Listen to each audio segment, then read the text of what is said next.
Hello and welcome to today's video looking at addition problems with sums of money. We're going to be using the same addition method we have used before, so that is our expanded column addition method, and we're just going to be applying it now to pounds and pence. There are two things which are going to be important to remember today. Number one, we need to remember that there are 100 pennies to the pound. And we also need to remember for the formatting of money, so let's put £4.20 as the example, that we are looking at pounds before the decimal point and pence after the decimal point. So £4 and 20p. Those are the only important things we really need to remember today. The rest of it is things we have encountered before. Okay, so I'm going to go through 3 examples. I'm going to do the first question from the hot, the spicy and the core blimey challenges, and that way you'll see the different levels of challenge today and how you can approach them using the method that we know. Okay, start off with then. I've got my question. I'm going to write my question out. That's £4.20.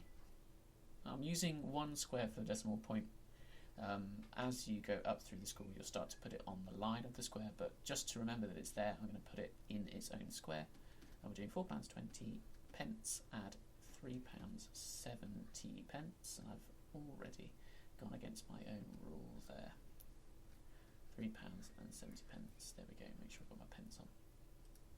Okay, as we've done with expanded column addition before, I'm going to partition. That's the first thing I'm going to do. I'm actually going to break these two numbers apart, these two sums, I should say, these sums of money apart, so that I have got my pounds on one side and I've got my pence on the other side. And I'm going to draw a straight line to divide them. Okay, so then on this side I'm going to have, because those are my pounds, I'm going to have £4 and £3 added together. And on the other side, I'm going to have 20p. I'm going to make that my decimal point. Make that my decimal point.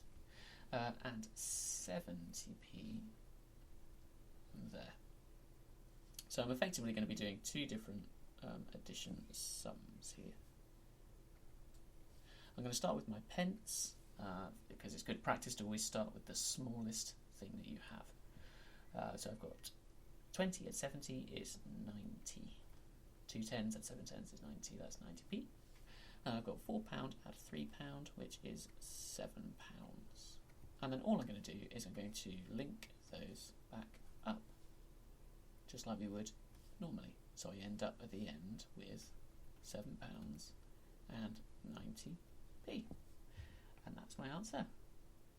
So as you can see, we're following a similar methodology where we're splitting the numbers apart that we start with, doing some addition, and then recombining them at the end. Brilliant. Okay, let's go on to the next example. Right, so in this one again then, I'm going to write out my number sentence. So that's £4, £11p, add £6, 47p. And I know I've got £4 there, £6 there, so I'm going to have to divide those up. Draw my line. So this side's my pounds, and this side's my pence.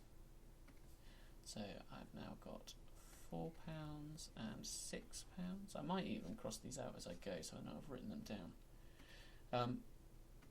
And I'm trying to make sure that whatever is on this particular row, so £4, I'm also using the other half of that sum up here, is on the same row.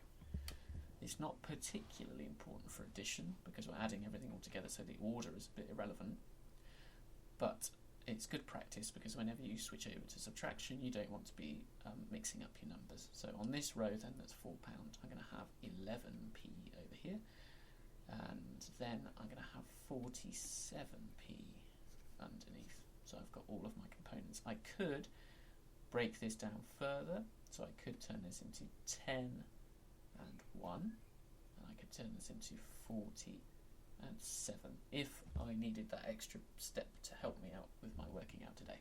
So I could separate it in 10s and 1s. Same process now. I'm going to start with my smallest. I'm going to add those together. So 1 and 7 makes 8. 10 add 40 makes 50. So I've got 58p on this side. Go over to my pound side. 4 and 6 pounds makes 10 pounds. That's my number bonds. And then I can put them back together. So I've got 10 pounds and 58 pence as my answer. Cool. So this example, the core blimey example, is an example of one of the trickier questions, but it is still worth watching to see what happens, because some of the elements of this core blimey question might appear in a question that you choose to do. And that is all about when our pence add up to more than 100. Because remember, we know that 100 pence is equal to £1. So that's when we have to start being careful. So let's get my question set out then. So I've got £7 and 65 pence, and I'm adding on £13 and 45 pence, and I need a line in the middle. Close enough. Put my decimal points in just so I don't forget. Okay, so I've got £7 and £13 today for this question. £7, £13, and on this side I'm actually going to separate mine out, so I'm going to do 60 and 5, and then 40 and 5 here. So I've separated mine out into my 10s and my 1s in my pence side of the equation. Alright, so we've got 5 and 5 makes 10, so it's 10p. We've got 60 and 40, which makes 100p. And I've got over here £7 and £13, which is going to make £20.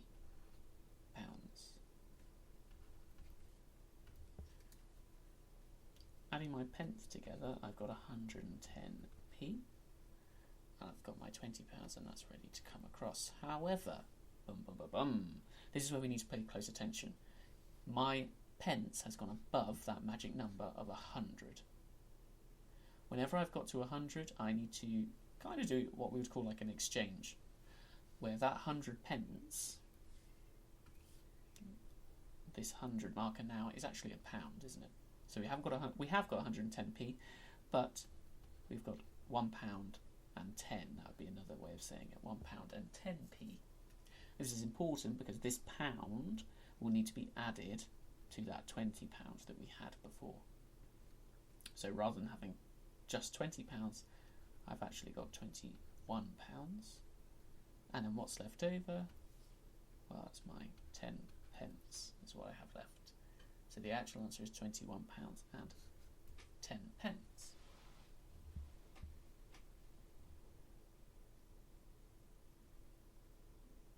I will talk through another example, I think, just to show you that in another way. So let's see if I can set one up.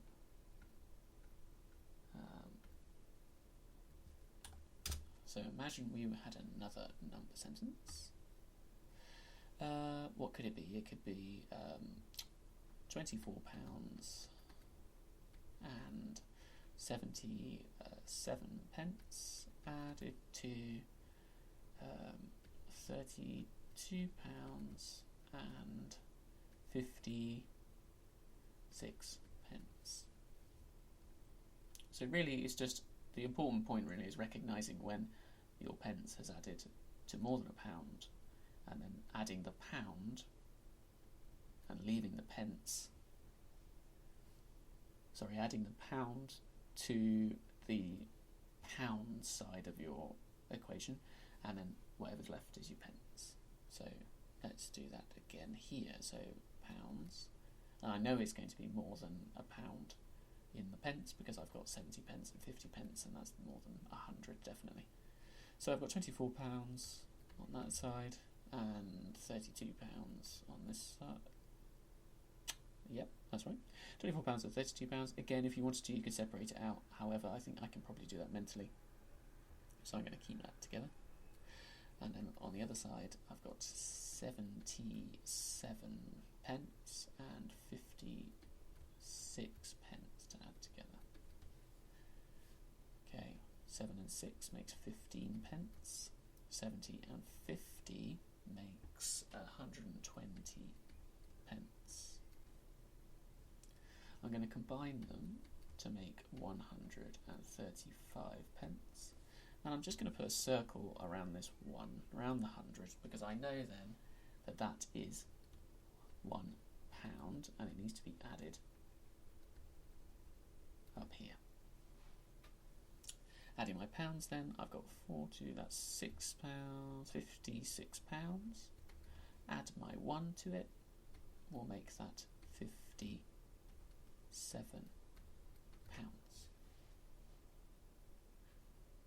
Combining them now, so I've got £57, I've got 35p, so I've got £57 and 35 pence. There you go, I hope that's helpful. Yeah, that's about as complicated as it gets, really. Just remembering the 100 pennies has to be converted to the pound and add it together. Otherwise you end up with a strange situation where you might have something like £57 and 135p, and you'll never see a price in a shop at least which has got 3 digits as your pence after the decimal point. So when it gets to the 100, that has to ship over to there. Sorry, that would be 56 to make it 57. Okay, so I hope that has been a help to you. You can obviously rewatch the video as many times as you like.